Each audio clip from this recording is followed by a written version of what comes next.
The air inside Murphy's bar hung heavy with the scent of cheap beer, fried food, and the particular brand of arrogance that comes from men who've learned to kill efficiently and believe the world owes them respect for it.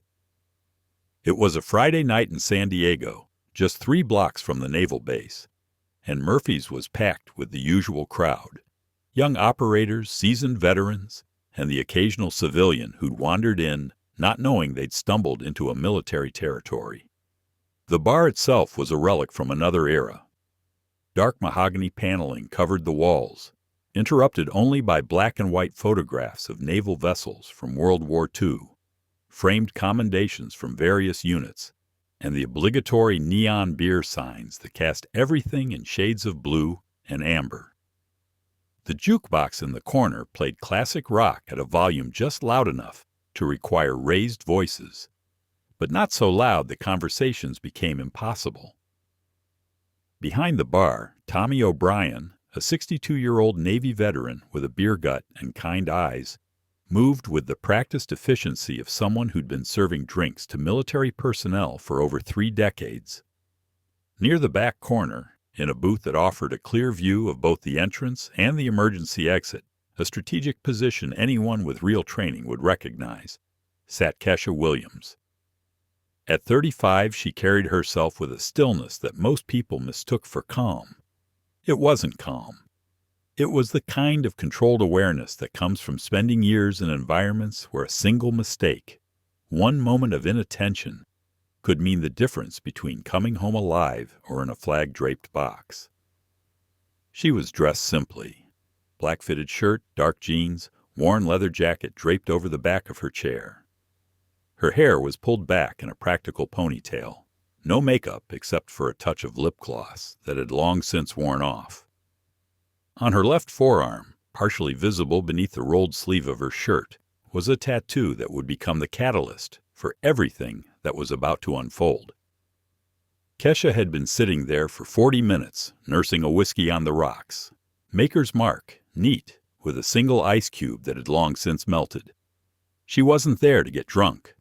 She wasn't there to socialize.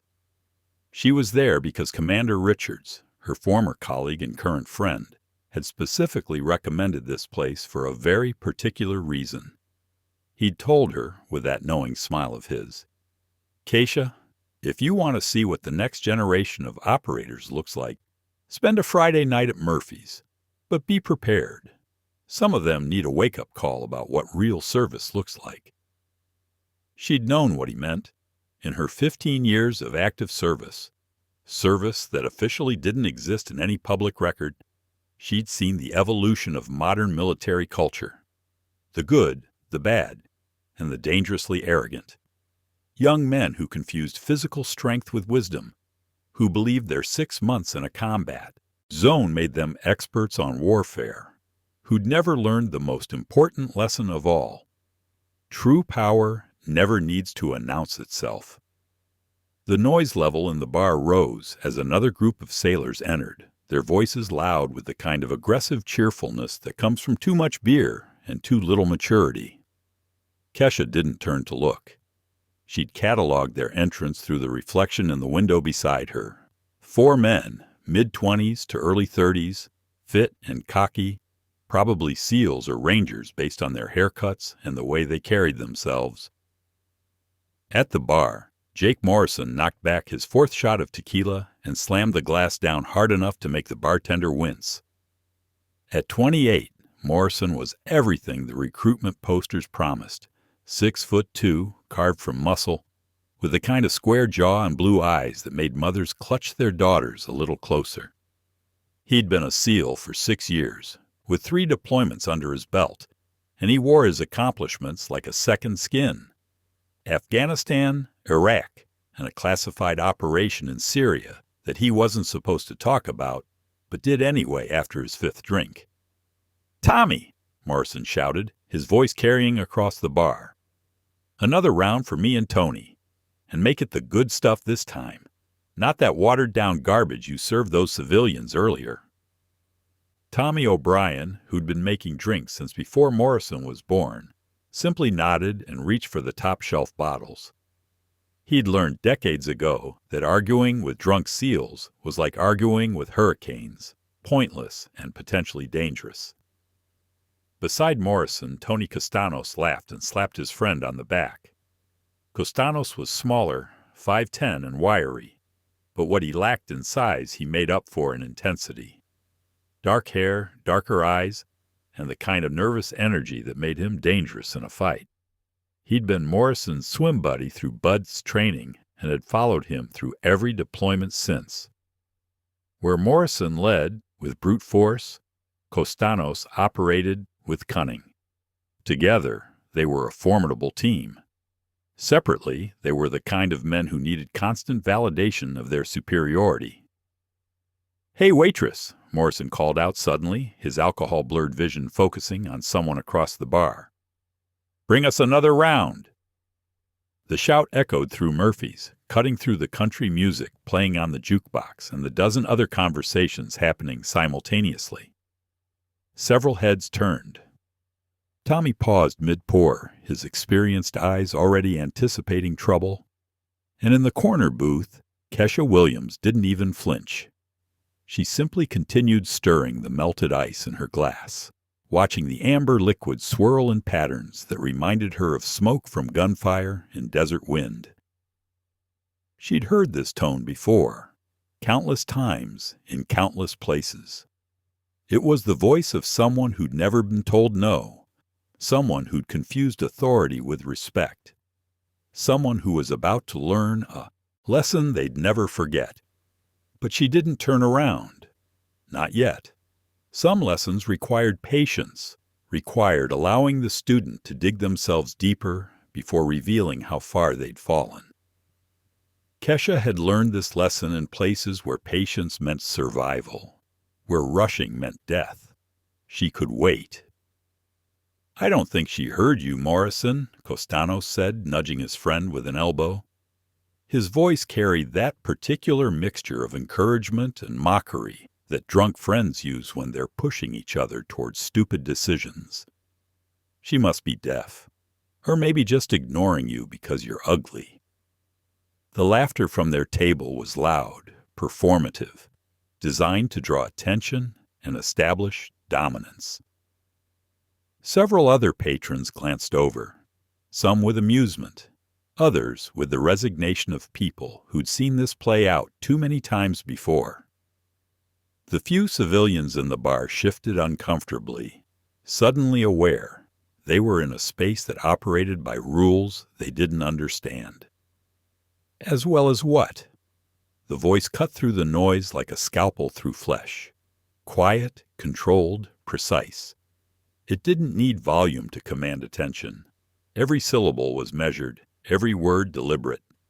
It was the voice of someone who'd given orders in situations where mistakes meant casualties, where clarity meant the difference between mission success and catastrophic failure.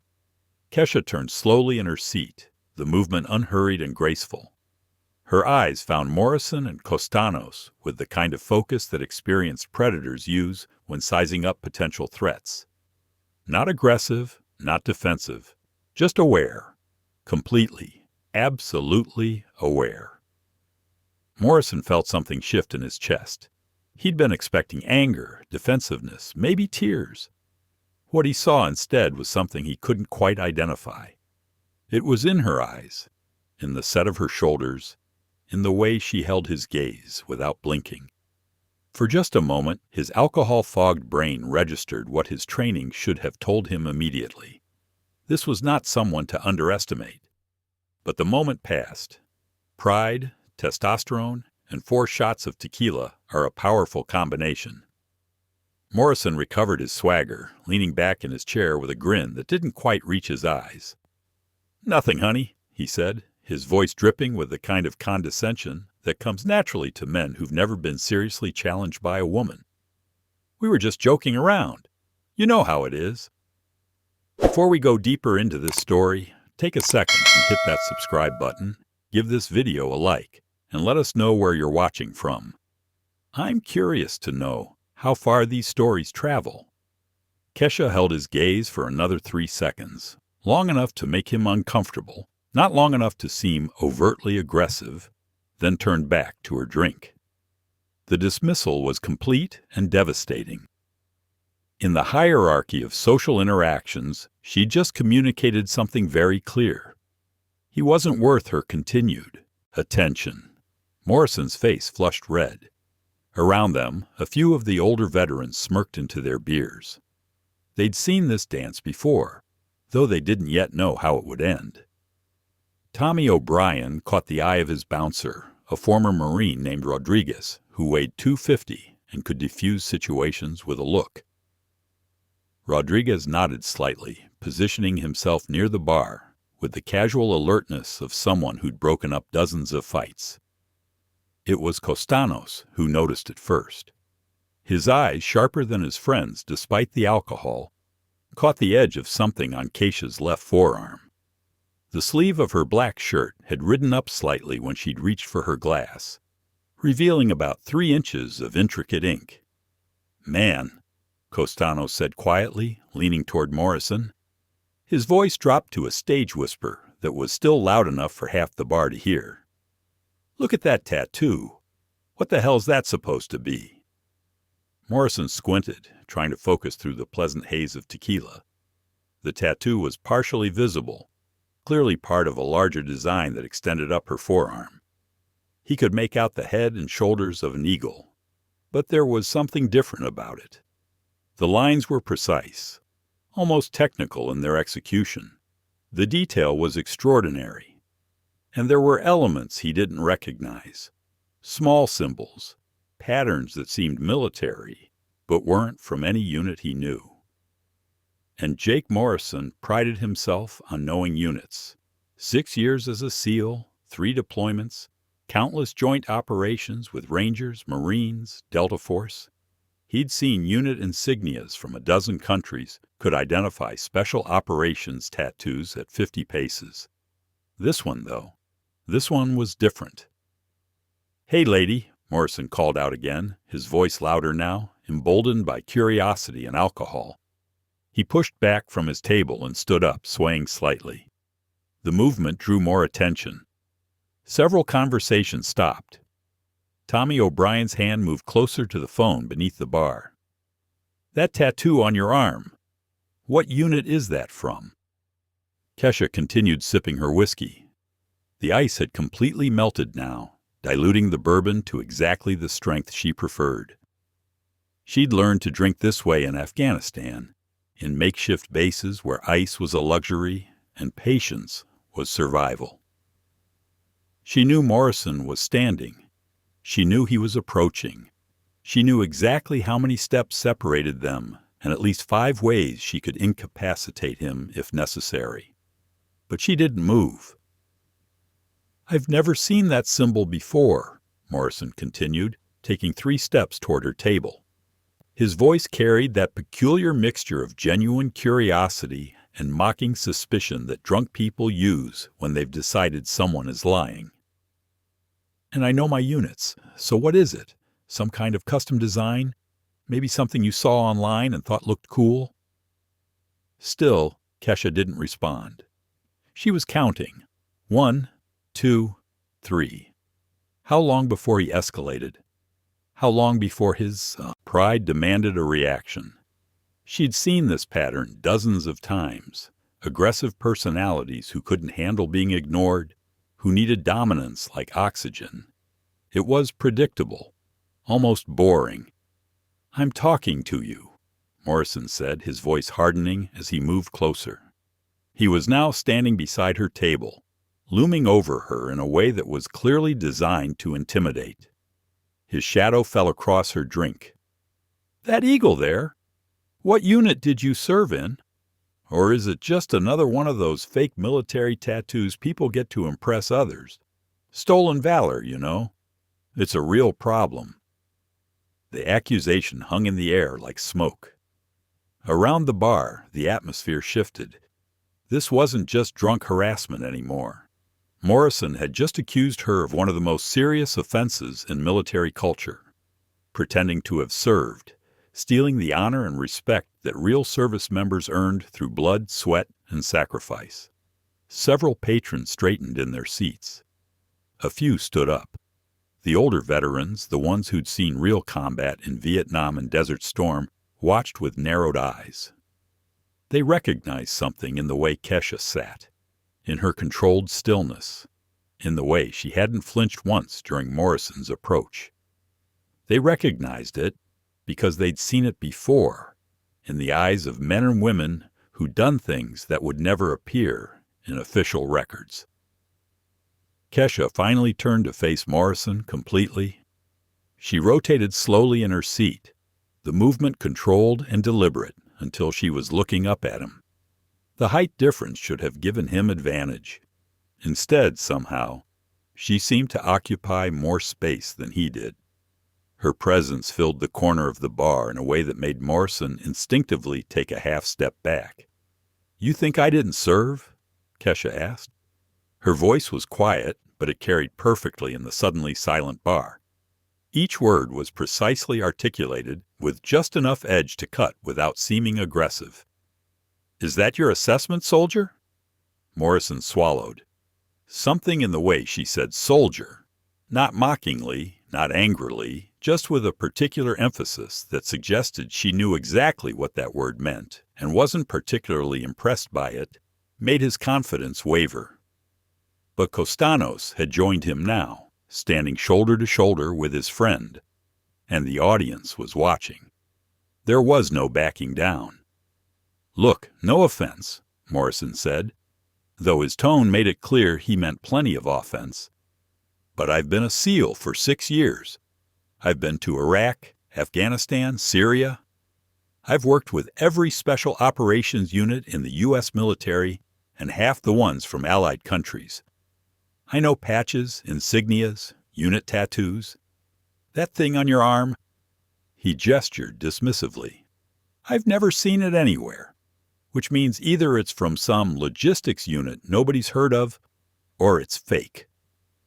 "Quartermaster," Costanos suggested with a sneer, trying to get a laugh from the crowd. "Maybe she served coffee at a forward operating base and got a tattoo to remember it." A few people chuckled nervously. But the older veterans weren't laughing. Tommy O'Brien, still behind the bar, caught the eye of a gray-haired man in a Navy veteran baseball cap. The old man shook his head slowly, his expression a mixture of pity and anticipation. He knew what was about to happen. Or at least, he knew these young SEALs had made a catastrophic mistake. Kesha's lips curved into something that wasn't quite a smile. It was the expression of someone who just watched a child confidently announce that 2 + 2 = 5, and was deciding whether to correct them gently or let them fail the test. "Do you really want to know?" she asked, her voice dropping even lower. She rotated her bar stool completely now, facing them full on. Her posture was relaxed, casual even, but there was something in her eyes that made Morrison's mouth go dry, despite the alcohol. "Because once I tell you, there's no taking it back.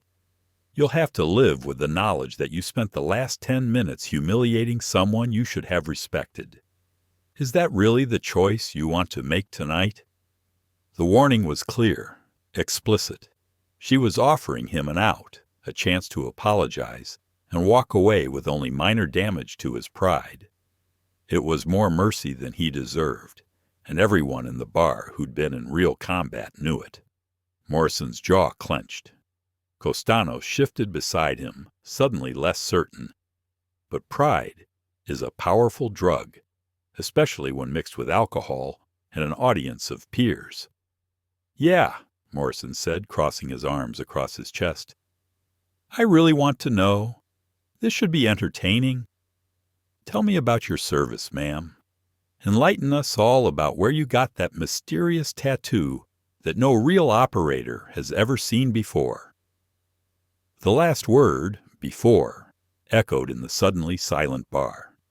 It was the point of no return, the moment where Kesha's offer of mercy expired, where the lesson became inevitable.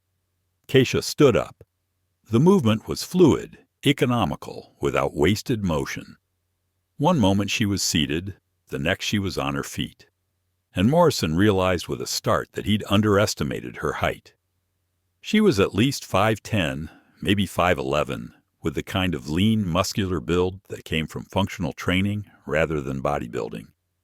Her presence expanded to fill the space in a way that made several people instinctively step back. "The story is simple," Kesha said, her voice now carrying across the entire bar. She began rolling up her left sleeve, slowly, deliberately, revealing inch by inch the full extent of her tattoo. "But it's not for boys playing soldier. It's for people who've actually done the work, when the cameras were off and the medals couldn't be awarded because the missions never officially existed." The provocation was a surgical strike. Morrison's face flushed deep red. A vein appeared on his forehead. Beside him, Costanos put a hand on his friend's arm, suddenly aware that this situation was spiraling beyond their control. "Boys?" Morrison's voice came out strangled. "Playing soldier? Sweetheart, I've been on more missions than you've probably been on dates. I've pulled people out of buildings while they were shooting at me. I've made decisions that kept my entire team alive when everything went to hell. Don't you dare." "How many of those missions never officially happened?" Kesha interrupted, her voice cutting through his rant like a blade through water. "How many times did you do work that couldn't be recognized, acknowledged, or even admitted to exist? How many missions have you completed where, if you told anyone about them, you'd be court-martialed for revealing classified information?" The questions hit Morrison like physical blows. His mouth opened, then closed, because the answer was zero. Every mission he'd been on, every operation he'd participated in existed in official records. They were classified, sure, but they existed. They had operation names, after-action reports, chain of command approvals. Kesha saw the realization dawn in his eyes. Her smile grew, but it wasn't a kind expression. It was the smile of a teacher watching a student finally grasp a concept they should have understood from the beginning. "That's what I thought," she said softly. She'd finished rolling up her sleeve. The full tattoo was now visible, and several people in the bar gasped audibly. The eagle was magnificent. Its head was rendered in stunning detail, every feather precisely drawn, every line clean and purposeful. But it wasn't a standard military eagle. The wings weren't spread in the typical heraldic pose. Instead, they were pulled tight against the body, in a position that suggested stealth, concealment, the ability to move unseen. Around the eagle's head were symbols, 13 small stars arranged in a specific pattern, tiny geometric shapes that looked almost like coordinates, and text so small it was barely legible unless you knew to look for it. An older man at the bar, the one in the Navy veteran cap, leaned forward, squinting. His face went pale. He set down his beer with a hand that trembled slightly, then turned to his companion and whispered something urgently. The other veteran's eyes widened, and both men suddenly looked at Kesha with expressions of profound respect, mixed with something that might have been fear. Morrison stared at the tattoo, his alcohol-fogged brain trying to process what he was seeing. The details were too specific, too precise to be fake.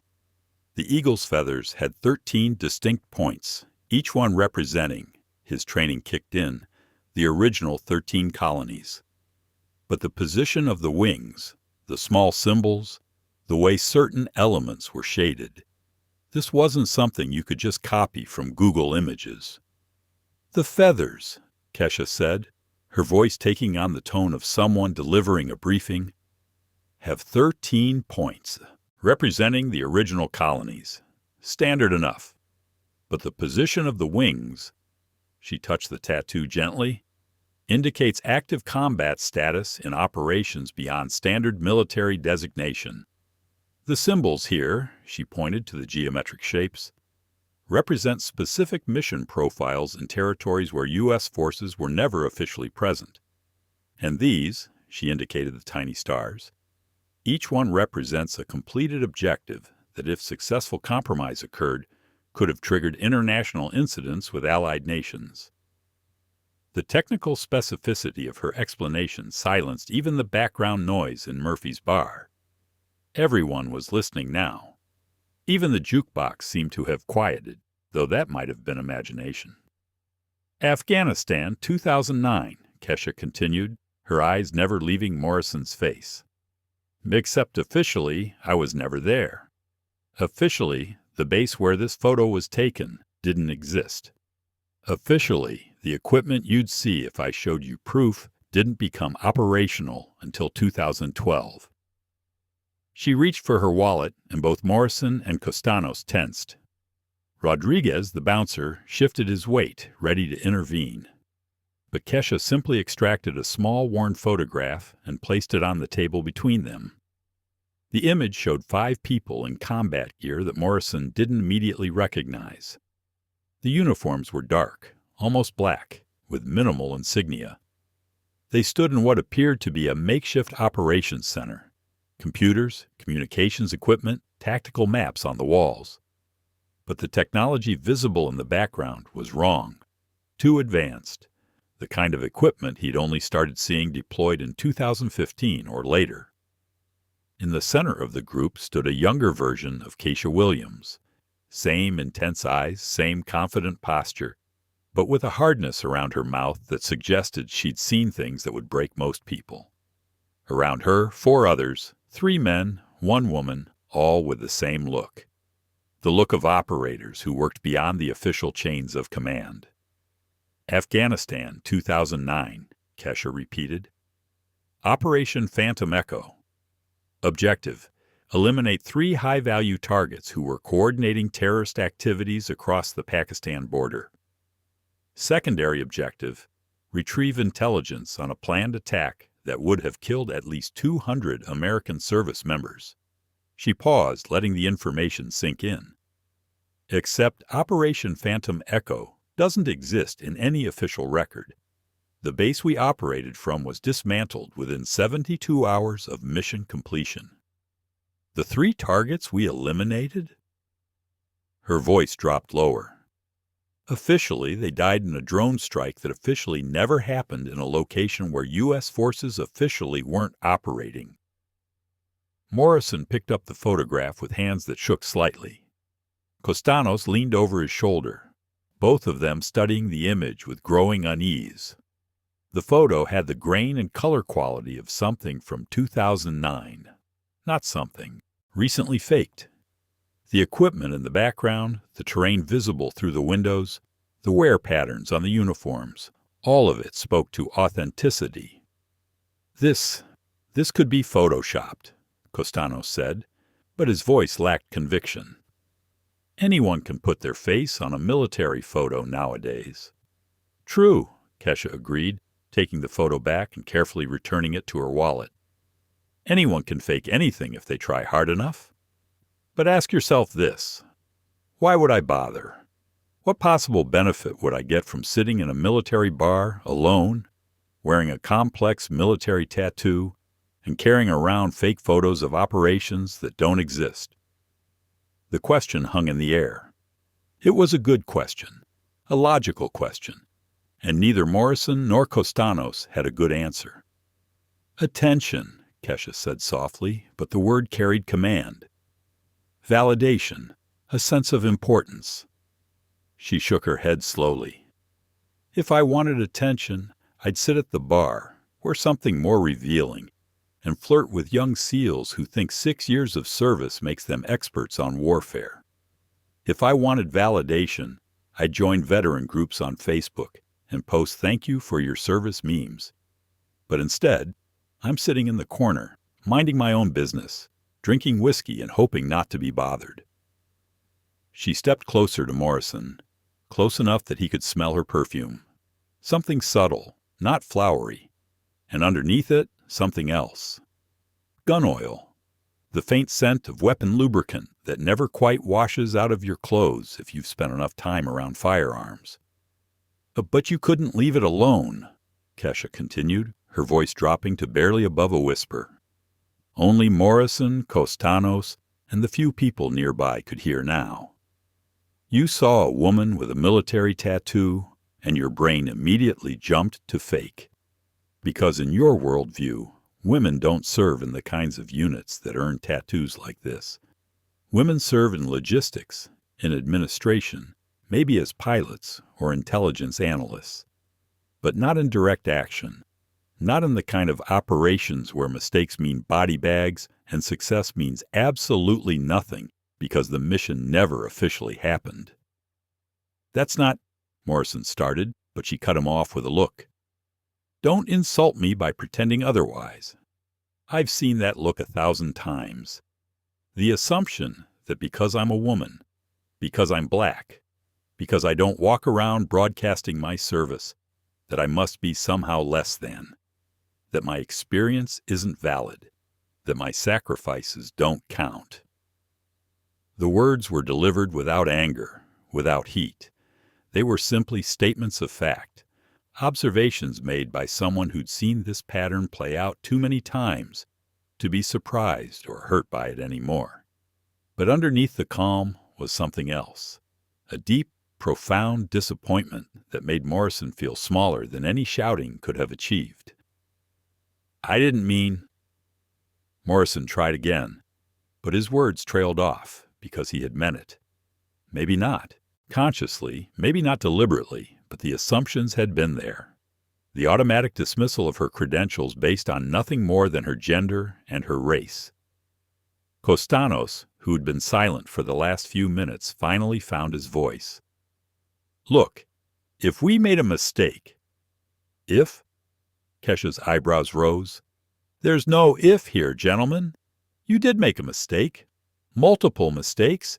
You assumed, you accused, you mocked, and you did it all without a shred of evidence beyond your own preconceptions.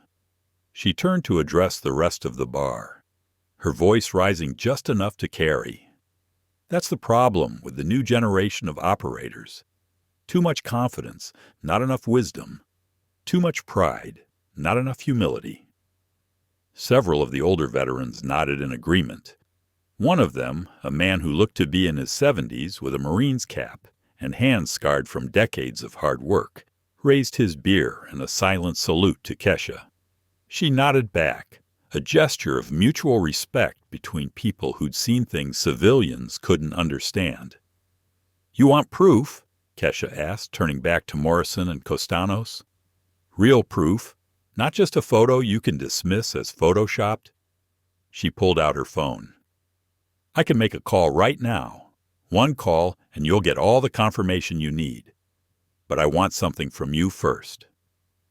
Morrison swallowed hard. What? When you get that confirmation, and you will get it, you're going to do something for me, both of you. Her eyes moved between them. You're going to think very carefully about how you treat people you don't know, how you make assumptions based on appearance, how you confuse your own limited experience with the totality of military service. That's it? Costanos asked, suspicious. That's all you want? For us to think about our behavior? No, Kesha said, and her smile was sharp enough to cut. That's what I want in the long term. In the short term, you're going to call your commanding officer, right now, and you're going to ask him to verify my identity. You're going to describe me, black woman, 35 years old, sitting in Murphy's bar with a very specific eagle tattoo on her left forearm. And you're going to tell him that you've been questioning my military service for the last 20 minutes. Morrison's face went pale. Our CO? Why would we? Because, Kesha interrupted, your commanding officer is Commander James Richards, and Commander Richards and I have a history. He was the one who suggested I come to Murphy's tonight. He said the young operators here could benefit from a lesson in respect. The name hit Morrison like a physical blow. Commander Richards was his direct superior, a man he respected and feared in equal measure. Richards was old school, a veteran of multiple conflicts who'd worked his way up from enlisted to officer over a career spanning 30 years. He didn't tolerate disrespect. He didn't tolerate prejudice. And he absolutely didn't tolerate operators who made assumptions without gathering intelligence first. You know Commander Richards? Morrison stammered. Call him, Kesha said simply, holding out her phone. His personal number is already dialed. All you have to do is press the button. Morrison stared at the phone like it was a live grenade. Costanos had backed up a step, his face ashen. Around the bar, the atmosphere had shifted from entertainment to anticipation. Everyone sensed that something significant was about to happen. Call him, Kesha repeated, her voice harder now. Or I will. Your choice. But either way, Commander Richards is going to hear about tonight's interaction. The only question is whether he hears it from you, showing at least some accountability, or from me, after you've already dug your hole even deeper. Morrison reached for the phone with a hand that visibly trembled. His fingers hovered over the call button for a long moment. Then, making what felt like the hardest decision of his military career, he pressed it. The phone rang once, twice. Then a voice answered, crisp and clear even through the speaker. Commander Richards. Morrison's throat went dry. Sir, this is Sergeant Morrison. I'm calling from Murphy's Bar. There's a situation— Let me guess, Richards interrupted, his voice cold enough to freeze alcohol. You're calling about Kesha Williams.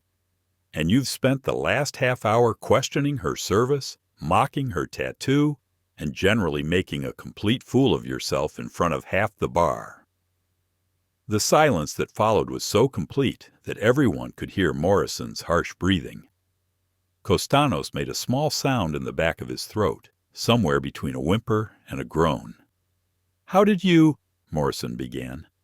How did I know? Richards's laugh was without humor. Because I've been watching this play out exactly as I expected. Morrison, do you remember what I told you 3 months ago about assumption and intelligence gathering? Sir, I said that making tactical decisions without proper intelligence gets people killed, and making judgments about people without knowing who they are gets careers ended. Do you remember that conversation? Yes, sir. Good. Now put Colonel Williams on the phone. Immediately. The word colonel hit the bar like a bomb. Several people gasped audibly. Morrison's hand went limp, nearly dropping the phone. Costanos actually took 2 steps backward, bumping into a table and nearly falling over. Kesha took the phone calmly, as if she'd been expecting this exact response. Hello, James. Kesha. Richards's voice softened slightly, though it still carried authority. I see you met some of my young operators. They're enthusiastic, Kesha said diplomatically. Could benefit from some additional training in interpersonal intelligence gathering, but enthusiastic. That's a generous assessment. Richard sighed, the sound carrying clearly through the phone. Are they still alive, or should I start preparing condolence letters? Despite the tension, Kesha smiled. Still alive. Shaken, but alive. They're learning. Good. Put them back on. Kesha handed the phone back to Morrison, who took it like it might explode at any moment. Sir? Morrison Costanos. Richard's voice was now at full volume, the tone he used when dressing down subordinates. Several people in the bar winced in sympathy. You have just committed what might be the single most embarrassing mistake of your careers. Do you have any idea who you've been harassing for the last 45 minutes? Sir, you said Colonel Williams. Colonel Kesha Williams, Richards interrupted, former commander of JSOC Task Force Black. 15 years of service and operation so classified that I can't even confirm their existence to you, despite both of you having top-secret clearances. 3 silver stars, 2 bronze stars with valor, Purple Heart, and enough commendations that her official record is 90 pages long, and 70 of those pages are redacted. Morrison felt his legs go weak. Behind him, he heard Costanos actually sit down, like his body had given up on remaining upright. Around the bar, the atmosphere had completely transformed. The older veterans were nodding with grim satisfaction. The younger operators looked shocked, embarrassed, and horrified in equal measure. Even the civilians seemed to understand they'd just witnessed something significant. Task Force Black, Richards continued relentlessly, is the unit that doesn't exist. It's the people who go places we can't officially go, do things we can't officially do, and solve problems we can't officially acknowledge exist. They're the reason several terrorist attacks never happened. They're the reason certain political situations resolve themselves without international incidents. They're ghosts, Morrison. Ghosts who keep this country safe while people like you get the glory and the recognition. Sir, we didn't know. That's exactly the problem. Richard's voice rose. You didn't know. You didn't ask. You saw a black woman with a military tattoo and immediately jumped to conclusions based on your own limited experience and even more limited imagination. Do you understand how many ways this could have gone wrong? Do you understand that if Colonel Williams had been anyone else, if she'd been active duty instead of retired, you could have compromised an ongoing operation just by broadcasting your assumptions in a public bar? Morrison hadn't thought of that. The blood drained from his face as he realized the full scope of his mistake. Sir, I apologize. I didn't mean to. I don't want to hear your apologies, Richards cut him off. Save them for Colonel Williams. She's the one you disrespected. She's the one whose service you questioned. She's the one who had to sit there and listen to two junior operators with inflated egos and minimal real-world experience mock accomplishments you couldn't dream of achieving. There was a pause. Morrison could hear papers shuffling on the other end of the line. You and Costanos are to remain exactly where you are. Don't leave Murphy's. Don't talk to anyone else. Don't do anything except think about what you've done. I'll be there in 20 minutes. And Morrison, sir, if I find out you said one more disrespectful word to Colonel Williams between now and when I arrive, I will personally ensure you spend the rest of your career doing paperwork at a recruiting station in North Dakota. Am I clear? Crystal clear, sir. The call ended. Morrison stood there, holding the silent phone, his mind reeling. Around him, Murphy's bar had erupted in whispered conversations. Everyone was looking at Kesha with new eyes, respect, awe, and in some cases something close to fear. Kesha calmly finished her drink, set the glass down, and looked at Morrison and Costanos. Both men appeared on the verge of physical illness. Their earlier bravado completely evaporated. 20 minutes, she said conversationally. That's how long you have before your commanding officer arrives and officially tears into you. I suggest you use that time wisely. Colonel Williams, Morrison began, his voice cracking. I don't know what to say. Start with the truth, Kesha suggested, settling back into her seat. Why did you assume I was lying? What was it about my appearance, my demeanor, my presence, that made you immediately conclude I couldn't possibly have earned this tattoo? The question was asked without anger, almost clinically. But it was perhaps the hardest question Morrison had ever been asked because it forced him to confront his own biases, assumptions, and prejudices. I've never seen a woman with that kind of tattoo before, Morrison said haltingly. And in 6 years of service, I've met a lot of operators. Most of them were men. Almost all of them were white. I assumed. You assumed that people who don't look like you couldn't have done the same job, Kesha finished for him. That's called prejudice, Sergeant, and it's one of the most dangerous things an operator can carry into the field. Costanos, who'd been silent, finally spoke up. Ma'am, Colonel, why didn't you just tell us from the beginning? Why let it go so far? Kesha turned her gaze to him, and he instinctively straightened. Because, Sergeant Costanos, Real lessons aren't learned from lectures.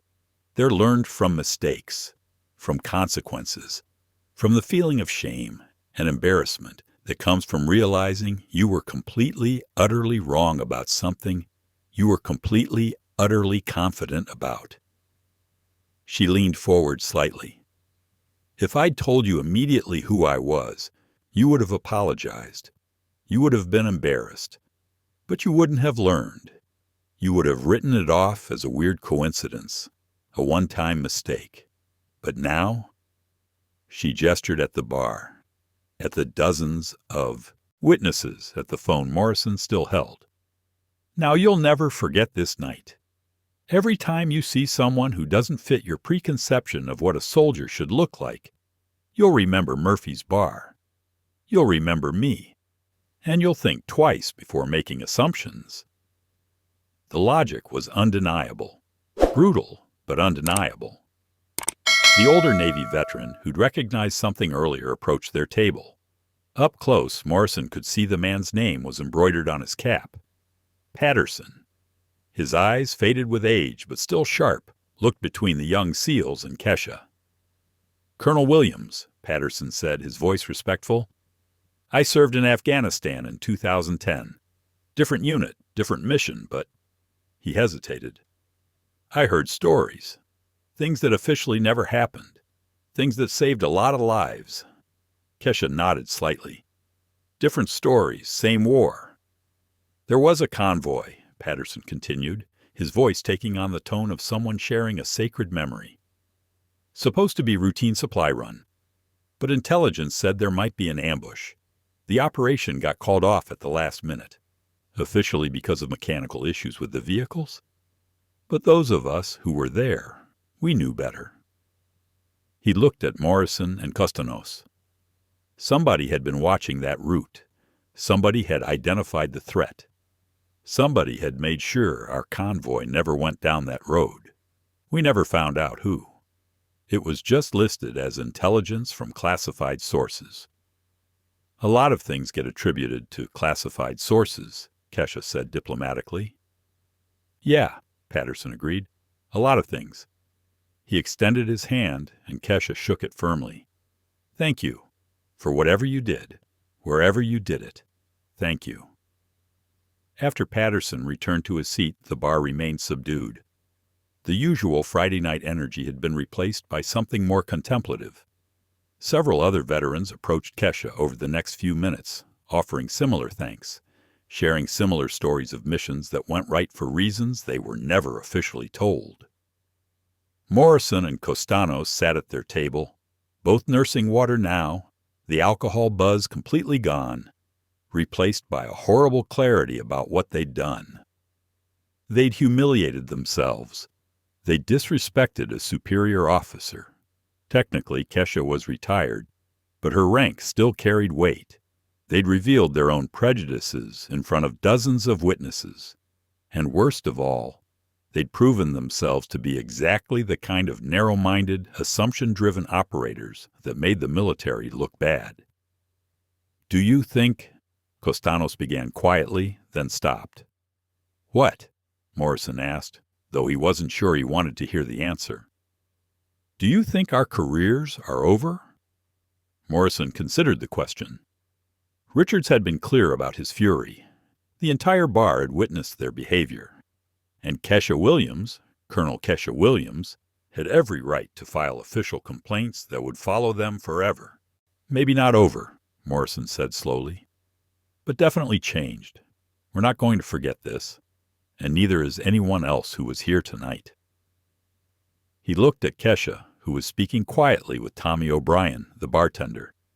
She looked relaxed, almost cheerful, like someone who just finished a moderately interesting training exercise rather than someone who'd been harassed for 45 minutes. How does she do that? Morrison wondered aloud. How is she so calm about all of this? Because she's been through worse, a voice said behind them. They turned to find Rodriguez the bouncer standing there with his massive arms crossed.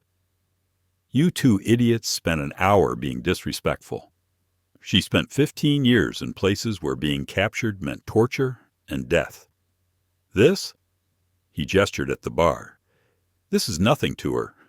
This is probably the most entertainment she's had all week. The observation was depressing in its accuracy. Morrison had thought he was a hardened operator, had believed his deployments had shown him the full spectrum of military life.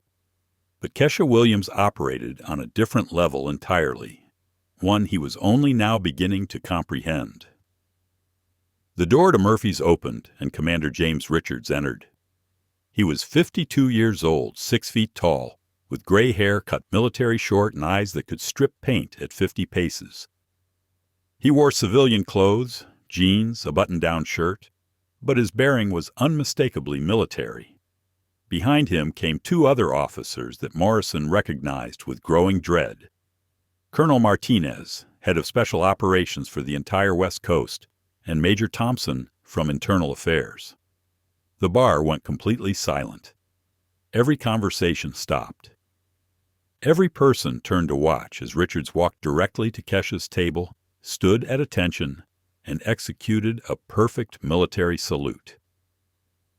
"Colonel Williams," he said, his voice carrying across the quiet room, "on behalf of every operator in my command, I apologize for the unacceptable behavior you endured tonight."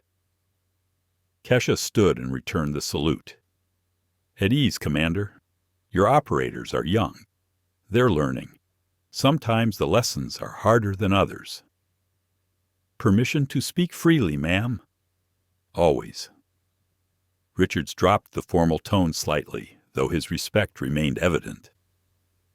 "When you told me you were coming to Murphy's, I suspected something like this might happen. The younger generation. They have skills, training, courage. But wisdom, understanding, the knowledge that comes from truly diverse experience?" He shook his head. "That's what they lack." "They'll learn," Kesha said, "or they won't last. The military has a way of teaching those lessons eventually." Richards turned to face Morrison and Costanos, who'd both stood at attention when he entered. His expression was cold, disappointed, and absolutely furious. "You two," he said, his voice dropping to a dangerous quiet, "have just committed one of the most embarrassing breaches of military professionalism I've witnessed in 30 years of service." "Sir," Morrison began, but Richards held up a hand. "I'm not interested in excuses. Colonel Martinez and Major Thompson are here as witnesses. This will go in your official records. Both of you humiliated, questioned, and disrespected a superior officer based on nothing more than her appearance and your own prejudiced assumptions." Colonel Martinez stepped forward. He was a tall Hispanic man with a scarred face and the bearing of someone who'd seen extensive combat. "Gentlemen, do you have any idea how many lives Colonel Williams has saved? How many terrorist attacks she's prevented? How many Americans came home safely because of operations she led?" Neither Morrison nor Costanos answered. The question was clearly rhetorical. "The answer," Martinez continued, "is that you don't know, because the work she did was so classified, so sensitive, that most of it remains sealed, even now, 5 years after her retirement. What I can tell you is that her record of service makes both of yours look like a weekend at summer camp." Major Thompson, a stern-faced woman in her 40s, added, "This incident will be reviewed by Internal Affairs. Your behavior tonight demonstrated prejudice, poor judgment, and a complete failure to gather basic intelligence before making assumptions. In a combat scenario, those mistakes get people killed." Morrison felt like he might vomit. His career, everything he'd worked for, was potentially ending in a bar over a single night of drunken stupidity. It was Kesha who spoke next, her voice cutting through the tension. "Commander Richards, if I may?" Richards immediately deferred. "Of course, ma'am." Kesha looked at Morrison and Costanos for a long moment, her expression unreadable. Then she said something that shocked everyone in the room. "I don't think they need to be punished institutionally." Richards frowned. Ma'am, with all due respect, their behavior was unacceptable, Kesha finished. Prejudiced. Wrong in every way. Yes, I know. I was there. She walked toward the two young operators, stopping a few feet away. But punishment isn't always the answer, Commander. Sometimes education is more effective. She turned back to Richards. I'm assuming command of the new elite training program starting next month, correct? Yes, ma'am. The Advanced Operator Development Course. 6 months of intensive training for operators who show potential but need refinement. Perfect, Kesha said, and her smile was sharp enough to cut glass. Then I propose that Sergeants Morrison and Costanos be assigned to my program.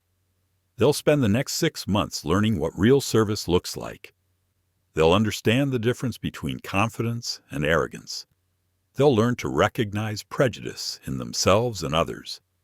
And most importantly, she looked directly at both men, they'll learn that true strength never needs to announce itself. Morrison's mouth went dry. 6 months under the direct command of the woman they'd just humiliated? It wasn't exactly a punishment, but it wasn't mercy either. It was something far more sophisticated, a chance to learn, but also a constant reminder of their mistake. That sounds appropriate, Richard said slowly, understanding dawning on his face. Colonel Martinez? Major Thompson? Any objections? Both officers looked at Kesha with newfound respect. No objections, Martinez said. In fact, I think it's brilliant. Much more effective than a formal reprimand. Thompson nodded agreement. Personal growth through direct confrontation with our own biases. It's poetic justice. Richards turned back to Morrison and Costanos. You two understand what's being offered here? Colonel Williams is giving you a chance to redeem yourselves, to learn from someone who's forgotten more about military service than you've yet learned. If I were you, I'd take it very seriously. We will, sir, Morrison managed to say. Costanos nodded vigorously beside him. Good, Kesha said. Report to the training facility Monday morning, Oro 500 hours. Bring your humility, leave your ego at home. You're going to need it. As Richards, Martinez, and Thompson left to return to base, Morrison and Costanos remained standing awkwardly near their table. The rest of Murphy's bar slowly returned to normal conversation levels, though occasional glances were still thrown in their direction. Kesha returned to her seat, ordered another whiskey, and seemed to dismiss them entirely. The message was clear. The conversation was over until Monday morning. Morrison and Costanos looked at each other, then without a word left Murphy's bar. As they stepped out into the cool San Diego night, both men were silent, processing what had just happened. We really screwed up, Costanos finally said. Yeah, Morrison agreed. We did. Do you think... Costanos paused. Do you think we can actually learn from this? Actually become better? Morrison thought about Kesha Williams sitting calmly in that bar, her tattoo representing missions and sacrifices he couldn't begin to imagine. He thought about his own arrogance, his assumptions, his complete failure to see past his own limited experience.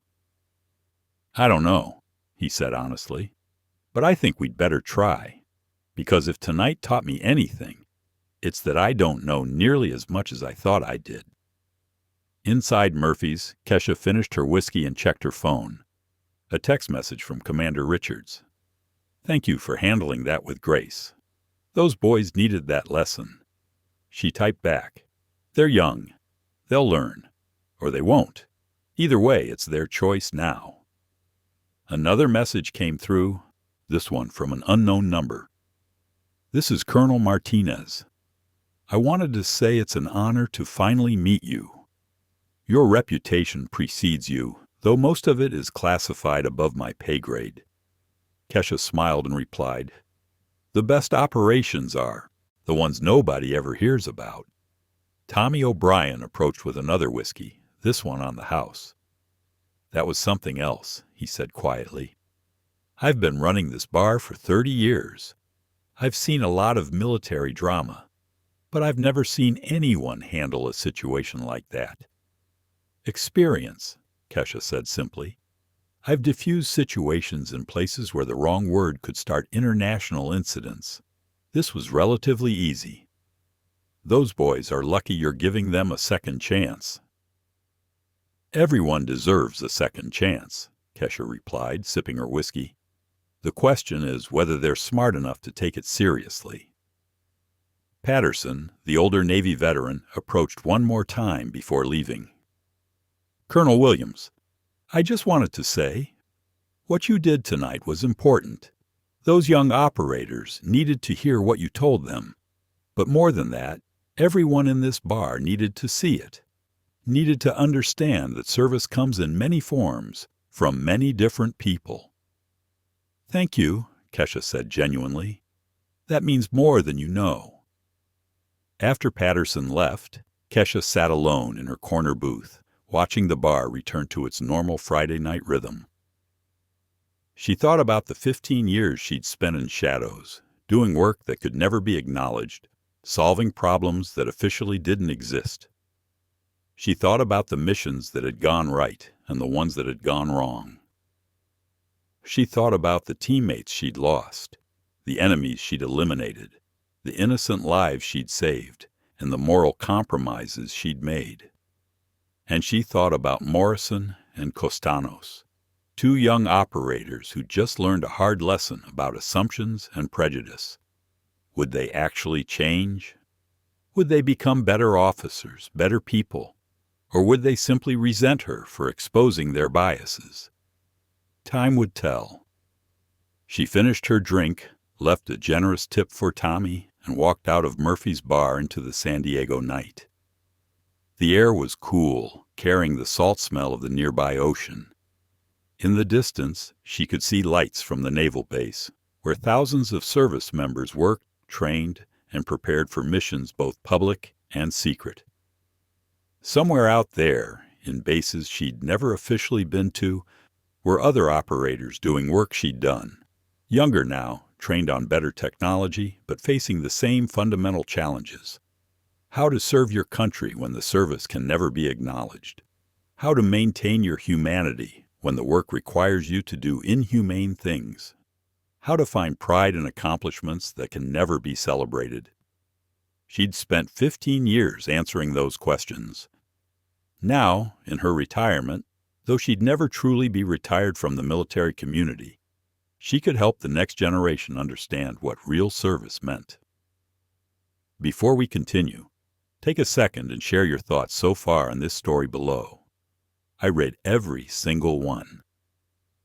Starting Monday, Morrison and Costanos would begin learning those lessons, and Kesha Williams, retired colonel of Task Force Black, would be there to ensure they understood not just the tactics and techniques of special operations, but the wisdom and humility required to truly excel. The night air felt good, clean. Kesha walked to her car, a nondescript sedan that could have belonged to anyone, and drove home. Tomorrow was Saturday. She'd spend it the way she spent most Saturdays, working out, reading, maybe calling some old teammates to catch up. Normal, quiet, civilian life. But Monday was coming, and with it, a new mission, turning two arrogant young operators into the kind of leaders the military actually needed. It wouldn't be easy. But then again, nothing worth doing ever was. 6 months later, the morning sun hadn't yet broken the horizon when Jake Morrison arrived at the Advanced Operator Development Course training facility. It was 4:45 a.m., 15 minutes earlier than required, but he'd learned over the past 6 months that Colonel Williams valued punctuality as a sign of respect. Arriving early wasn't about impressing her. He'd learned that was impossible, but about demonstrating that he'd learned one of her earliest lessons. Showing up is the bare minimum. The facility was located in a remote section of the base, far from the standard training areas.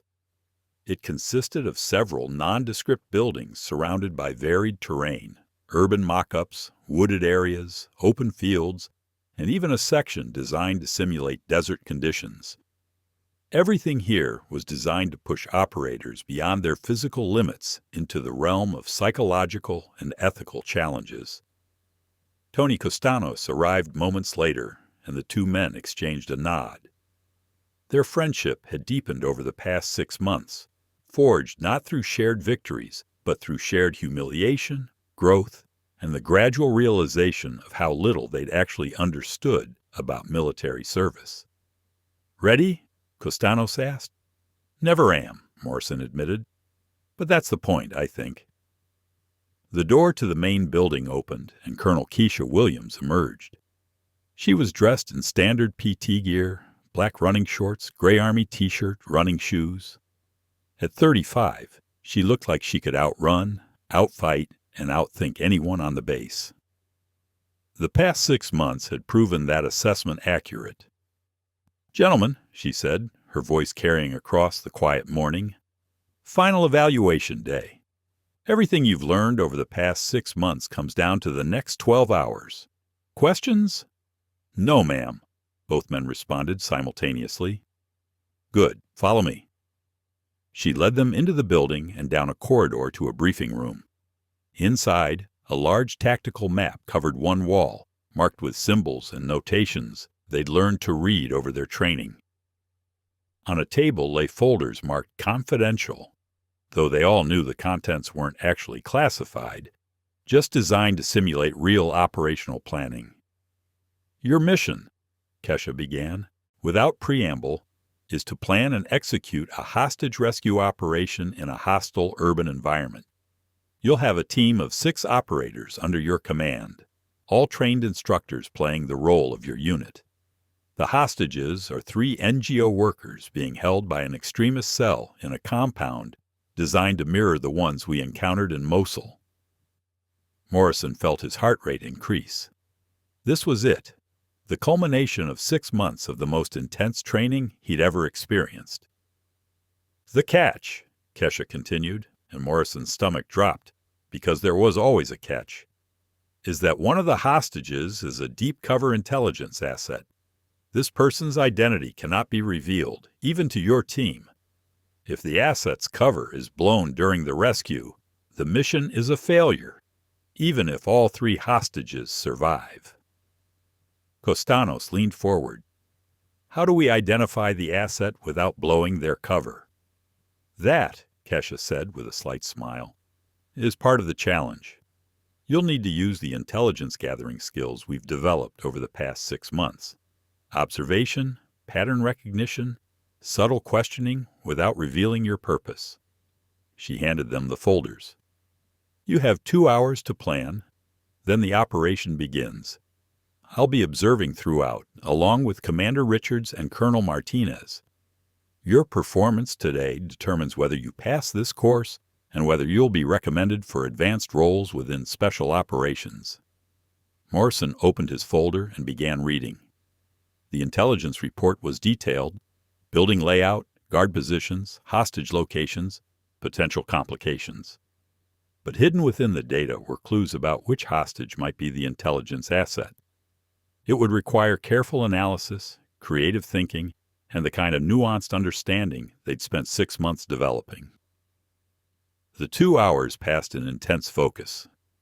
Morrison and Costanos developed a plan that prioritized stealth, precision timing, and most importantly, careful observation of the hostages before evacuation.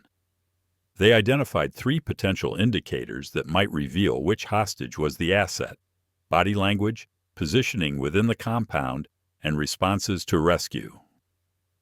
At precisely 0700 hours, they briefed their 6-person team. The instructors listened with neutral expressions, asking pointed questions that revealed any gaps in the planning. Morrison felt sweat trickle down his back, despite the cool morning air, but his voice remained steady as he outlined their strategy. "Questions?" he finished. One of the instructors, a woman named Sergeant Davis, who Morrison knew had 15 years of combat experience, raised her hand. "What's our rules of engagement regarding civilians in the area?" It was a test. Morrison knew it was a test because Colonel Williams had spent 3 full weeks drilling them on the ethical complexities of urban warfare. Civilians are not targets under any circumstances, Morrison said firmly. If we cannot execute this mission without risking civilian casualties, we extract and develop an alternative plan. The goal is rescue, not revenge. Success means everyone goes home. Hostages, team, and yes, even the hostage takers, if possible. Sergeant Davis nodded approvingly. It was the answer Colonel Williams had been drilling into them. Violence is a tool, not the solution. The best operator is the one who accomplishes the mission without firing a shot. The operation began at 800 hours. The simulated compound was realistic. Aged buildings, narrow alleys, convincing set decoration that made it feel like an actual hostile environment. Somewhere inside were 3 hostages, played by instructors, guarded by another team simulating extremist fighters. Morrison led his team through the approach phase, using hand signals and silent communication they'd perfected over months of training. Every movement was deliberate, every position carefully chosen. They weren't just playing soldiers anymore. They were operating with the kind of precision and awareness that separated professionals from amateurs. The breach went smoothly. Simulated flashbangs, loud noises without actual flash powder, created confusion, allowing his team to enter the compound and neutralize the guards using non-lethal training weapons. Within 4 minutes, they'd secured the building and located the 3 hostages in a second-floor room. This was the critical moment. Morrison approached the hostages, 2 men and 1 woman, all wearing civilian clothes and playing their roles convincingly. They appeared frightened, disoriented, exactly as real hostages would. "You're safe now," Morrison said calmly. "We're United States military. We're here to take you home." One of the men, playing an NGO worker named David, immediately began crying with relief. The woman, playing someone named Sarah, asked about her colleagues in a trembling voice. And the third hostage, playing a man named Michael, remained quiet, watchful. Morrison's training kicked in. He'd learned over 6 months to read micro-expressions, to notice tiny details that revealed inconsistency. David's tears seemed genuine. His breathing pattern, body language, and emotional responses matched someone experiencing real relief. Sarah's concern for others was consistent with NGO worker psychology. They were trained to think of their team first. But Michael, there was something about Michael. His eyes were scanning the room with a pattern that suggested training, not trauma. His breathing was controlled despite the simulated stress. And when Morrison's team member accidentally knocked over a chair, Michael's reaction was to assess the threat before showing fear, exactly backward from how a genuine civilian hostage would respond. "Michael," Morrison said quietly, making eye contact, "how long have you been held?" 3 days, Michael responded immediately. But his eyes flickered slightly, a micro-expression that suggested he was calculating whether that answer was consistent with his cover story. Morrison made his decision. During the evacuation, he subtly positioned Michael in the center of the formation, protecting him more than the other 2 hostages. He didn't announce his conclusion, didn't reveal his suspicion to anyone except Costanos with a single hand signal they'd practiced. The evacuation proceeded smoothly. Within 20 minutes, all 3 hostages were in the safe zone. The team had taken no casualties, and the mission appeared successful. Colonel Williams approached as Morrison's team debriefed. Her expression was unreadable. "Sergeant Morrison, which hostage was the intelligence asset?"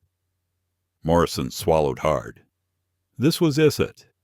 6 months of training came down to this single answer. "Michael, ma'am. The man who showed controlled breathing patterns, assessment-focused eye movement, and reaction prioritization consistent with someone with military or intelligence training rather than a genuine civilian hostage." Kesha's expression remained neutral for another 3 seconds. Then she smiled.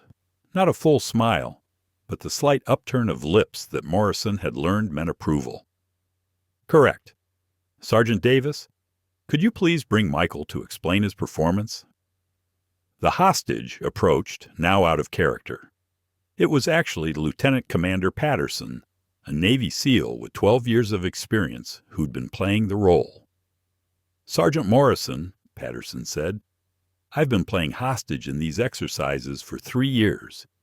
You're the first student to correctly identify me based purely on behavioral analysis without compromising my cover. Most operators either miss it entirely or reveal their suspicion in ways that would blow my cover in a real scenario." Morrison felt a wave of relief so profound he almost staggered. Beside him, Costanos grinned. "Don't celebrate yet," Colonel Williams said, but there was warmth in her voice now. "Let's debrief the full operation." The next 3 hours were spent analyzing every decision, every movement, every choice made during the mission. Colonel Williams, Commander Richards, and Colonel Martinez took turns questioning Morrison and Costanos about their reasoning, their alternatives considered, their ethical framework for decision-making. It was exhausting. It was thorough. It was exactly the kind of comprehensive analysis that separated good operators from exceptional ones. Finally, at 1300 hours, Colonel Williams called both men aside. "Sergeants Morrison and Costanos," she began formally, "6 months ago you demonstrated the worst qualities of operators: arrogance, prejudice, assumption-driven thinking. Today, you demonstrated significant growth. You prioritized intelligence gathering over action. You considered ethical implications. You showed restraint when violence was available. Most importantly, you recognized that success isn't about what you know, but about understanding what you don't know." She paused, and Morrison held his breath. "You both passed the Advanced Operator Development course with distinction. Your recommendations for future assignments will reflect your growth and potential. But remember," her voice hardened slightly, "this isn't the end of your education. It's the beginning. What you've learned here needs to be practiced, refined, and expanded throughout your entire careers. The moment you think you've mastered this profession is the moment you become dangerous to yourself and others." "Yes, ma'am," both men responded. Commander Richards stepped forward. "Congratulations, gentlemen. Colonel Williams runs the toughest training program in special operations. Graduating with distinction is a significant achievement." He extended his hand, which Morrison shook firmly. "You've earned your place among the professionals. Don't waste it." Over the following weeks, Morrison and Costanos returned to their regular units, but everything had changed. Their approach to missions was different, more thoughtful, more analytical, more aware of the human complexities behind every operation. Their interactions with teammates changed. Less bravado, more genuine respect, particularly toward people who didn't fit traditional military stereotypes. 3 months after graduation, Morrison found himself working with a team that included a female intelligence analyst who'd spent time in combat zones. His instinct from a year ago would have been to dismiss her input, to assume her perspective was less valuable than the male operators. Instead, he found himself actively seeking her analysis, recognizing that her different perspective provided insights his own experience couldn't access. Costanos, meanwhile, had taken on an additional role as a diversity liaison for his unit, helping to create training programs that addressed unconscious bias and prejudice. He'd discovered he had a talent for teaching others what he'd learned the hard way, that assumptions based on appearance could blind operators to critical information. Both men stayed in touch with Colonel Williams, checking in periodically to share their progress and seek advice. She'd become more than their former instructor. She was a mentor, someone whose opinion they valued above almost anyone else in the military. One evening, nearly 8 months after that fateful night at Murphy's Bar, Morrison found himself back at the establishment. He was meeting some teammates for drinks, and as he walked in, memories of his humiliation flooded back. Tommy O'Brien, still behind the bar, recognized him immediately. "Sergeant Morrison, been a while." "Yeah," Morrison said. "Lots changed since last time. I heard. Tommy poured him a beer without being asked. Colonel Williams stops by sometimes. Mentions you and Costanos. Says you boys did good, learned the lessons you needed to learn. Morrison felt a surge of pride and humility mixed together. We had a good, teacher. The best, Tommy agreed. That woman saved more lives than most generals, and nobody even knows her name outside military circles. That's what real heroism looks like. Later that night, as Morrison sat with his team, a young corporal made a comment about a female officer. Nothing overtly disrespectful, just the kind of casual, dismissive remark Morrison himself would have made a year ago. He found himself speaking up.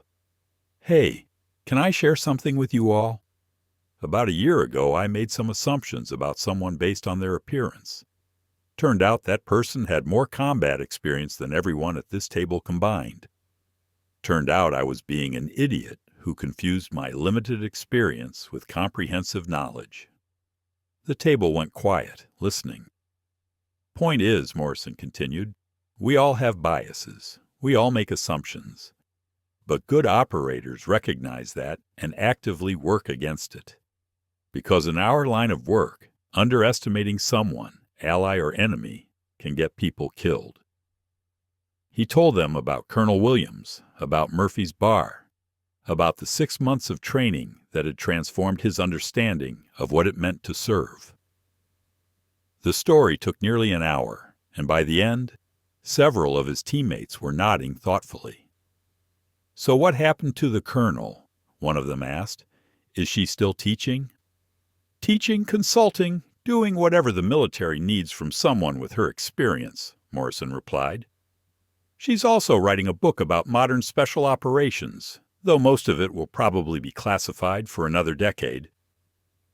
What Morrison didn't mention, because it was still partially classified, was that Colonel Williams had recently been promoted to general, the first black woman to achieve that rank in special operations. The promotion had been kept quiet intentionally. She'd requested it remain low profile because, as she'd told Commander Richards, I didn't do the work for recognition. I did it because it needed to be done. The transformation of Murphy's Bar itself was another interesting development. Tommy O'Brien, inspired by the events of that night, had commissioned a small plaque that now hung near the entrance.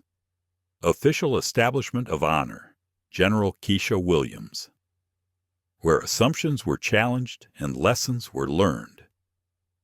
The bar had become something of a pilgrimage site for military personnel who'd heard the story. And in military circles, stories like this traveled fast. Young operators would stop by, hoping to catch a glimpse of the legendary Colonel Williams. Older veterans would share their own stories of times they'd underestimated someone or been underestimated themselves. Murphy's had transformed from just another military bar into a place where conversations about diversity, respect, and true leadership happened naturally. Tommy had even started a tradition. Every Friday night, he'd reserve the corner booth, Kesha's booth from that night, for anyone in uniform who wanted to sit and reflect on the true meaning of service. 1 year after that transformative night, Murphy's Bar hosted a special event. General Kesha Williams was speaking about leadership and modern military challenges. The room was packed, standing room only, with officers ranging from fresh lieutenants to seasoned colonels all there to hear her speak. Morrison and Costanos were in the front row, invited personally by Kesha as examples of how people could grow beyond their initial prejudices. Leadership, Kesha began, her voice carrying easily across the crowded room, isn't about being the loudest voice or the most physically intimidating presence. It's not about how many missions you've completed or how many ribbons you wear on your chest. Real leadership is about recognizing the value in every person, regardless of what they look like or where they come from. She spoke for 45 minutes about her experiences, carefully edited to avoid classified material, but vivid enough to paint a picture of the challenges faced by operators working in the shadows. She spoke about missions where cultural understanding had been more valuable than firepower, where a woman's presence had made operations possible that would have failed with an all-male team, where diversity hadn't been a social goal but a tactical necessity. The military's changing, she said, approaching the conclusion of her speech. And it needs to change, not because of political correctness or social pressure, but because diverse teams are more effective teams, because different perspectives identify solutions that homogeneous groups miss, because the enemies we face don't care about our prejudices. They'll exploit any blind spot we have. She paused, making eye contact with Morrison and Costanos. A year ago, 2 operators learned this lesson the hard way. They saw me sitting in this very bar and made assumptions. Those assumptions led to embarrassment, to professional consequences, to a wake-up call about their own biases. But here's the important part. They learned. They grew. They became better operators and better people because they were willing to confront their mistakes rather than deny them. Morrison felt dozens of eyes turn toward him. Instead of feeling ashamed, he felt proud. Proud that he'd changed.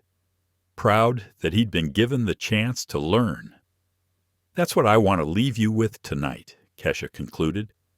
We all make mistakes. We all carry biases. We all have blind spots. The question isn't whether you have these flaws. We all do. The question is whether you're willing to recognize them and grow beyond them. Because in our profession, personal growth isn't just about becoming better people. It's about becoming more effective operators who can protect our nation and our teammates more successfully. The applause was thunderous.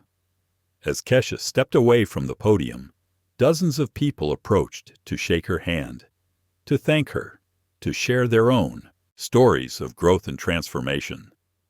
Morrison and Costanos waited until the crowd thinned, then approached together. General Williams, Morrison said. She'd insisted they keep calling her Colonel, but her promotion to General had been made public 3 months ago, and old habits died hard. Thank you for everything, for the lesson that night, for the training, for believing we could be better than we were. You did the work, Kesha replied simply. I just provided the framework. The change came from you. Still, Costanos added, we wanted you to know that what happened that night, it changed more than just us. We've been working with our units on bias training, on creating more inclusive environments. The lessons you taught us, we're passing them on. Kesha smiled, and this time it was a full smile, genuine and warm. That's exactly what I hoped would happen. The best way to honor what you learned is to teach others. Keep doing that. Keep growing. Keep challenging your own assumptions and helping others do the same. As the evening wound down and Murphy's bar slowly emptied, Kesha found herself once again sitting in that same corner booth where everything had started. Tommy brought her a whiskey without being asked. Maker's Mark, 1 ice cube. You've made quite an impact, Tommy said, gesturing at the now quiet bar. Not just on those 2 boys, but on everyone who's heard the story. Good stories have that effect, Kesha replied. They spread, they inspire, they make people think about their own behavior. Is that what you intended? That night when you let them humiliate themselves? Kesha considered the question. Honestly, I came here that night not knowing exactly what would happen. Commander Richards had told me that the younger operators needed a reality check, needed to understand that service comes in many forms. I was curious to see if he was right. She sipped her whiskey. But once it started, once I saw how deep their assumptions ran, yes, I made a decision to let it play out. Not because I enjoyed their embarrassment, but because I recognized a teaching opportunity, a chance to create a moment that would stick with them and maybe with others who heard about it. Mission accomplished then. Maybe, Kesha said. We'll see. Real change takes time. Morrison and Costanos are doing well, but there are hundreds more young operators out there making the same mistakes, carrying the same biases. One story, one lesson isn't going to fix everything. But it's a start. Kesha agreed. Over the next few years, the story of Murphy's Bar became something of a legend within military circles. It was told and retold, with details sometimes exaggerated or changed, but the core message remained. Underestimating people based on appearance is dangerous. Prejudice is a liability in special operations, and true strength doesn't need to advertise itself. Before we go deeper, I would love to hear your point of view. Tell me what part hit you the hardest in the story and share your thoughts in the comments. General Kesha Williams continued her work reforming special operations training. Her Advanced Operator Development course became mandatory for all SEALs being considered for leadership positions. The curriculum focused not just on tactics and techniques, but on psychological awareness, cultural competence, and ethical decision-making under pressure. Morrison rose to the rank of lieutenant and eventually became an instructor in the very program that had transformed him. He would sometimes share his story with new students, not to embarrass himself, but to demonstrate that growth was possible, that mistakes didn't have to define you if you were willing to learn from them. Costanos left active duty to work with the Veterans Administration, developing programs to help transitioning service members recognize and overcome biases that could affect their civilian careers. He discovered he had a gift for reaching people who were resistant to change, probably because he remembered being exactly that kind of person himself. The tattoo that had started it all, the eagle with 13 feather points, the mission symbols, the intricate details that represented operations that officially never happened, became something of an icon. Military tattoo artists reported increased requests for similar designs, though Kesha made it clear that her specific tattoo was earned, not decorative, and shouldn't be copied without equivalent service. Several years after that night at Murphy's, a documentary filmmaker approached Kesha about telling her story. She declined, as she'd declined dozens of similar requests. Her reason was simple. The work I did wasn't about me. It was about the mission, the team, the country. The moment I make it about myself, I diminish what it really meant. But she did agree to one interview, on the condition that it focused not on her specifically, but on the broader issue of diversity and effectiveness in special operations. The interview was eventually used in training materials throughout the Department of Defense, reaching thousands of service members who might otherwise never have heard her message. In that interview, she was asked about the night at Murphy's Bar. Her response became widely quoted. "People ask me if I was angry that night, if I felt disrespected, humiliated, diminished. The answer is no. I felt sad. Sad that young men who'd sworn to protect their country were blind to their own prejudices. Sad that the military culture sometimes rewarded arrogance over wisdom. But I also felt hopeful, because prejudice isn't hardwired, it's learned. And anything that's learned can be unlearned. Those two operators prove that. They grew beyond their biases to become better soldiers and better human beings. That's the story I want people to remember. Not that they made mistakes, but that they had the courage to change." Today, Morrison and Costanos are still in contact with General Williams. They meet for coffee every few months, sharing stories and seeking advice. The relationship has evolved from student-teacher to something more like peers, though they'll never quite see her as just a peer, given the depth of respect they've developed. The lessons from that night continue to ripple outward. Officers who trained under Morrison pass the lessons to their teams. Veterans who heard Costanos speak share the message with civilian employers. The culture is changing, slowly, imperfectly, but genuinely changing. Murphy's Bar still operates as a gathering place for military personnel. Tommy O'Brien eventually retired, passing ownership to his daughter, Mariah, who'd served 2 tours in Afghanistan as a medic. She maintains her father's tradition of the honor booth and has expanded it to include regular discussions about military culture, diversity, and leadership. General Kesha Williams eventually wrote her book, though as predicted, much of it remains classified. The unclassified portions focus on leadership principles and the importance of diverse perspectives in complex operations. It's now required reading at the Naval Academy and several other military institutions. Her tattoo, the one that started everything, remains a powerful symbol. But more important than the tattoo itself is what it represents: service that doesn't seek recognition, strength that doesn't need to announce itself, and the truth that heroes come in many forms, many colors, and many backgrounds. On a cool evening 5 years after that transformative night, Murphy's Bar hosted a reunion of sorts.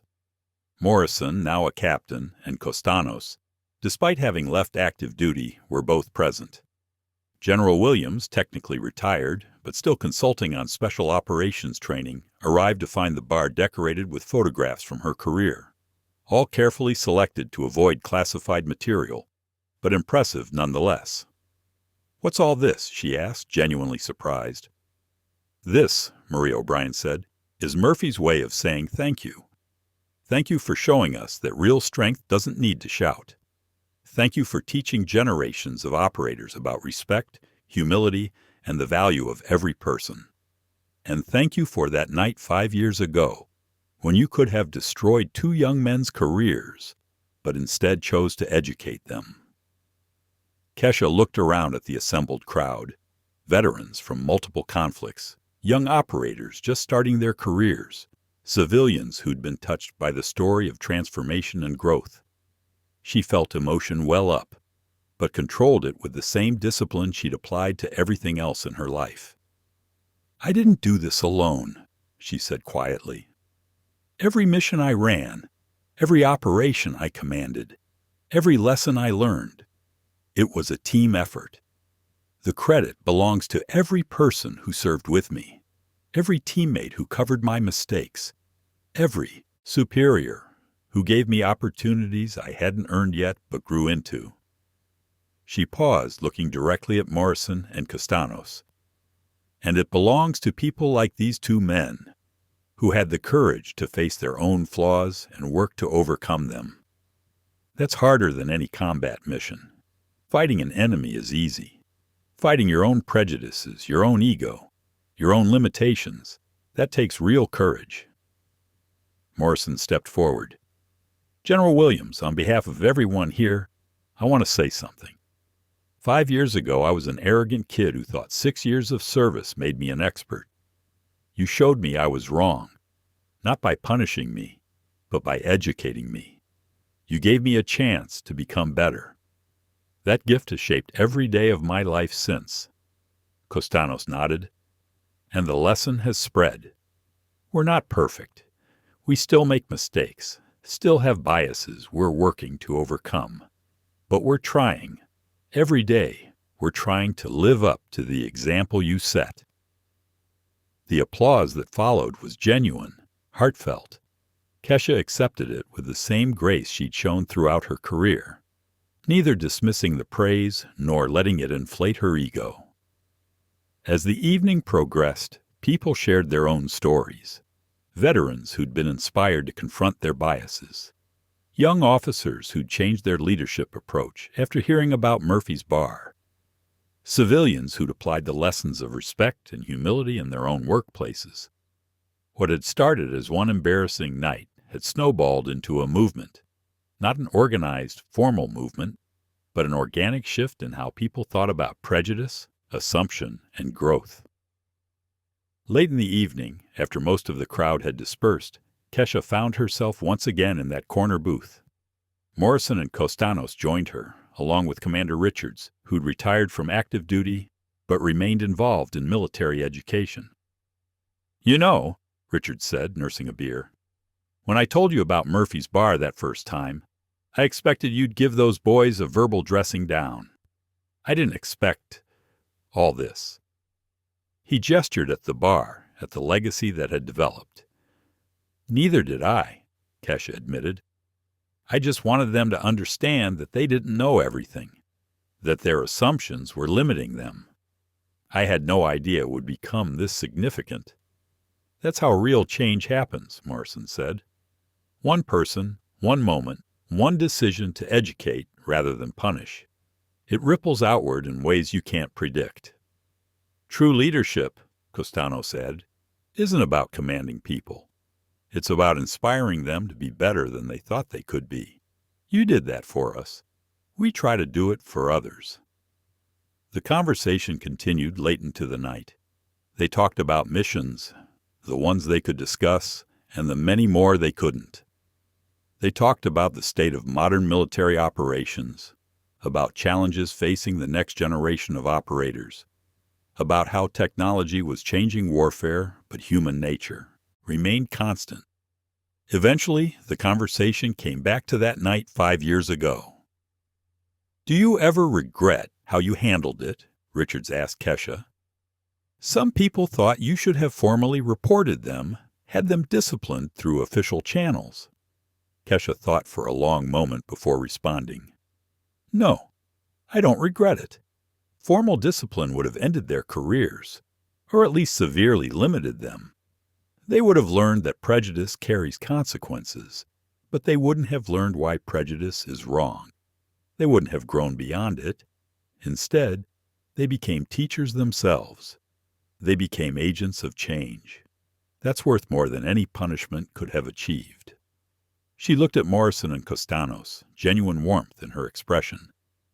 These two represent what's possible when we choose education over punishment, when we believe in people's capacity to change.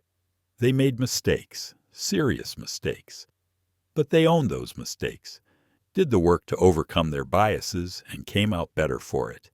That's the story I want told, not about their failure, but about their growth. As midnight approached, the small group finally called it a night. As they stood to leave, Morrison noticed something. The plaque honoring General Williams had been updated. It now read, "Official Establishment of Honor, General Kesha Williams," where assumptions were challenged and lessons were learned, and where two operators discovered that true strength comes from the courage to change. Morrison pointed it out to Kesha, who read it silently. When she finished, her eyes were slightly moist, the first time Morrison had ever seen her show that level of emotion.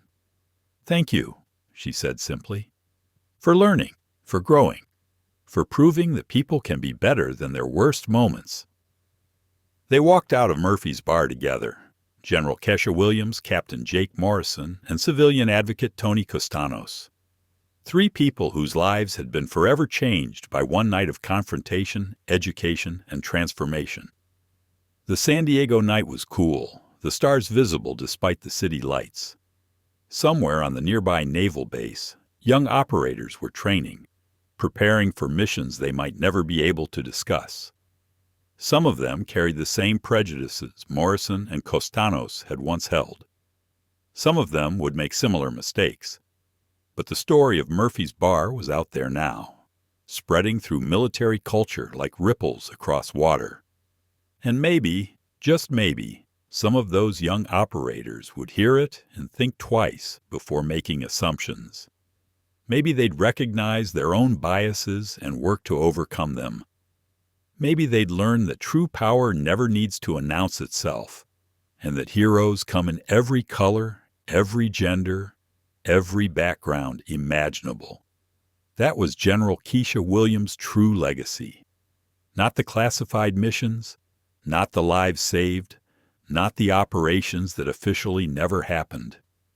Her true legacy was the lesson that one person, standing firm in the face of prejudice and responding with education rather than anger, could change hearts, change minds, and ultimately change culture. The military was better because she'd served. But more importantly, the people she'd touched, directly and indirectly, were better because she'd chosen to teach rather than punish, to inspire rather than intimidate. As Morrison drove home that night, he thought about the journey he'd been on, from arrogant SEAL operator to humble student to instructor, helping others avoid his mistakes. It had started with embarrassment and humiliation, but it had led to genuine growth, authentic change, and a deeper understanding of what it meant to truly serve. He thought about the words General Williams had shared during their training. True leadership doesn't come from how many muscles you have or how many missions you've completed. It comes from how much respect you show for those who came before you, those who serve beside you, and those who will come after you. Those words had become his guiding philosophy. They informed every decision, every interaction, every moment of his military career and beyond. And it had all started with a tattoo. A simple tattoo on the forearm of a black woman, sitting alone in a corner booth, minding her own business, hoping not to be bothered. A tattoo that represented service beyond recognition, sacrifice without acknowledgement, and strength that never needed to announce itself. They'd tried to humiliate Kesha Williams based on prejudice and assumption. Instead, they'd been humiliated by their own ignorance, educated by her wisdom, and transformed by her grace. It was, Morrison realized, the best thing that had ever happened to him. Thank you for taking this journey with us through this powerful story of transformation, humility, and the true meaning of service. General Kesha Williams showed us that real strength doesn't come from physical power or loud bravado. It comes from the quiet confidence of someone who's done the work, paid the price, and earned the right to stand tall without ever needing to announce it. If this story moved you, if it made you think about your own assumptions and biases, if it reminded you that heroes come in every form and from every background, then please hit that like button and subscribe to True Justice for more stories that challenge us to be better, to see clearer, and to respect deeper. Drop a comment below and tell us, what was the moment in this story that hit you hardest? Was it when Morrison first realized his mistake? When General Williams rolled up her sleeve? When the commander revealed her true rank? Or was it the transformation we witnessed over those 6 months of training? Share this story with someone who needs to hear it, because somewhere out there, there's a young person making assumptions based on appearance. There's someone underestimating someone else because they don't fit the expected mold. And maybe, just maybe, this story will help them see differently. We're all learning. We're all growing. We all carry biases we don't even recognize. The question isn't whether we make mistakes. It's whether we have the courage to face them and change. Thank you for being part of the True Justice community. Until next time, remember, true power never needs to shout. Real strength comes from within. And the best revenge isn't destruction. It's transformation.